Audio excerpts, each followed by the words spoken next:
कोल्हापूर जिल्ह्यात पावसाचं धुमशान सुरू आहे. गेल्या 24 तासापासून धरण क्षेत्रात अतिवृष्टी सुरू आहे. पंचगंगा नदीची पाणी पातळी 38.9 फुटांवर पोहोचलेला आहे.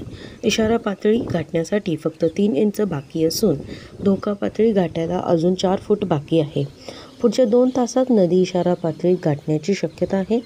जिल्ह्यातील 38 बांधारे पाण्याखाली गेले असून 150वर गावांचे थेट संपर्क तुटला आहे.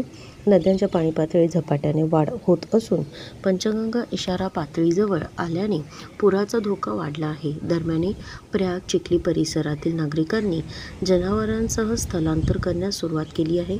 पंचगंगा नदीकाठीच्या गावातील लोकांना प्रशासनाने सावधानीची सूचना देण्यात आलेल्या आहेत. अशाच आणखी बातम्या जाणण्यासाठी सिंधुस्टार चॅनल लाईक करा. धन्यवाद.